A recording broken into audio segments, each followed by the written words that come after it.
The Torah says that there is a sacred day for rest, but most do the opposite, and then wonder why abundance does not remain. Turn off notifications. This is important.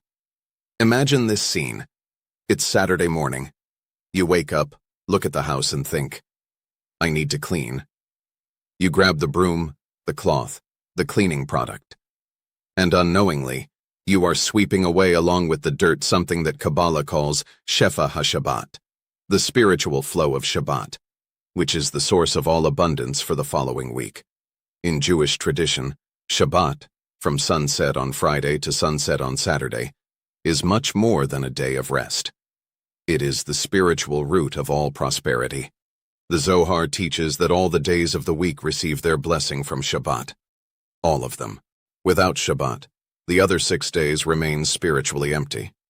In my family, it is said that my grandmother Sarah, who arrived in Brazil around the 1930s, coming from the region of Turkey, from the Sephardic community of Istanbul, was absolutely strict about one thing.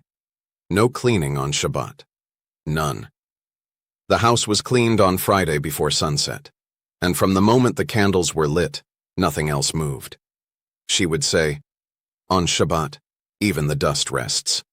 If you don't let the dust rest, you are telling the Eternal that you don't trust that He can take care of the cleaning. If this theme resonates with you, subscribe to the channel, and tell me in the comments, how do you spend your Saturday? What do you do and what do you avoid doing?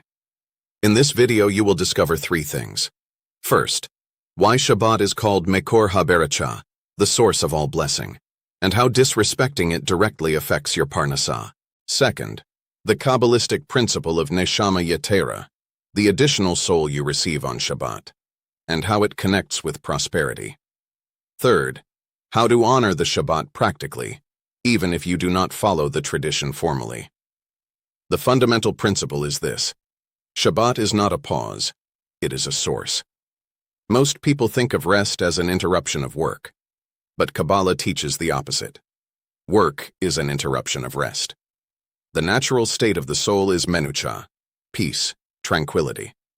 The work of the 6 days is necessary, but it is the Shabbat that sustains everything.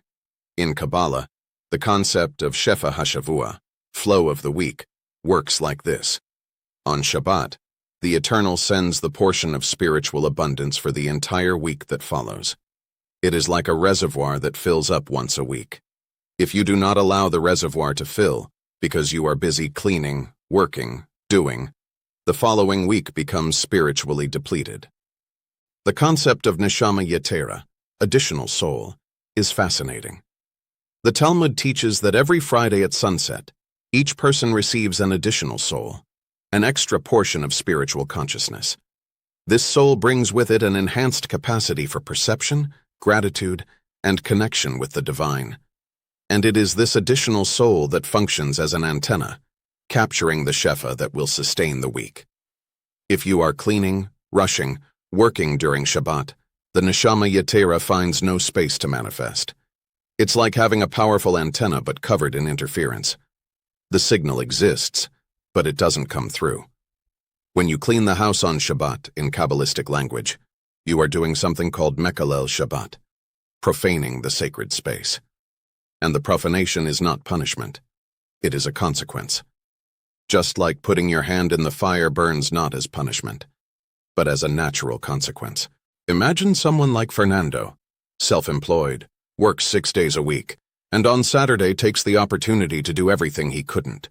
Clean, organize, resolve pending matters. When he started to experiment with stopping, even if he didn't follow the tradition formally, something changed.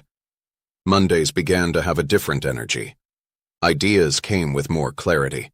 Opportunities seemed to arise more frequently. He didn't change anything at work. He changed Saturday. The Jewish tradition has a millennia-old relationship with prosperity. If you want to delve deeper, the material is in the description. Now let's get to the practice. The partial Shabbat exercise. If you can't observe the full Shabbat, the tradition understands that each person is on their own path. Here is a practical start. Exercise 1. The sacred period. Choose at least 3 hours on Saturday, preferably in the morning, where you do not clean, do not work, do not resolve pending matters. Declare this period as your personal Shabbat. When you begin, say, "This time is Kodesh, sacred. I rest to receive." Exercise 2. The preparation of Friday. Do the cleaning on Friday. Organize the house before sunset. Treat the preparation as part of the ritual, not as a household chore. While cleaning, say, "I am preparing my mikdash mat to receive the Shabbat." Exercise 3. Intentional silence. During your 3 hours of Shabbat, turn off your cell phone, or at least the notifications. Allow silence to create space for the neshama yetera to manifest. Read something uplifting. Pray. Simply be present. Do this for 7 consecutive Saturdays. Notice what changes in your week, in your energy, in your clarity, in your parnassah. What this practice cultivates: space. The Shabbat is, above all, space. Space for the eternal to act. Space for the Shefa to enter. Space for the soul to breathe. And when there is space, there is abundance. If you practice, come back here and share. Let's recap. First, the Shabbat is the source of all blessing of the week, not a pause. Second, the neshama yetera is the spiritual antenna that captures the weekly Shefa. Third, start with 3 hours of partial Shabbat, preparation on Friday, intentional silence. My blessing for you. May the Eternal grant you the sweetness of Shabbat. May the sacred rest fill your soul with Shefa for the whole week. May your Fridays be of joyful preparation. And may your Saturdays be of deep peace, Shalom Menucha, the peace of true rest. Yevarechecha Adonai Ve'yishmerecha. Ken Yehi Ratzon. Amen. If this teaching was helpful, leave a like, subscribe, share. In the next video, I will reveal the color that Jewish tradition associates with blocking abundance, and why avoiding it changes the energy of your home. I'll see you there. Shalom Aleichem. See you in the next study.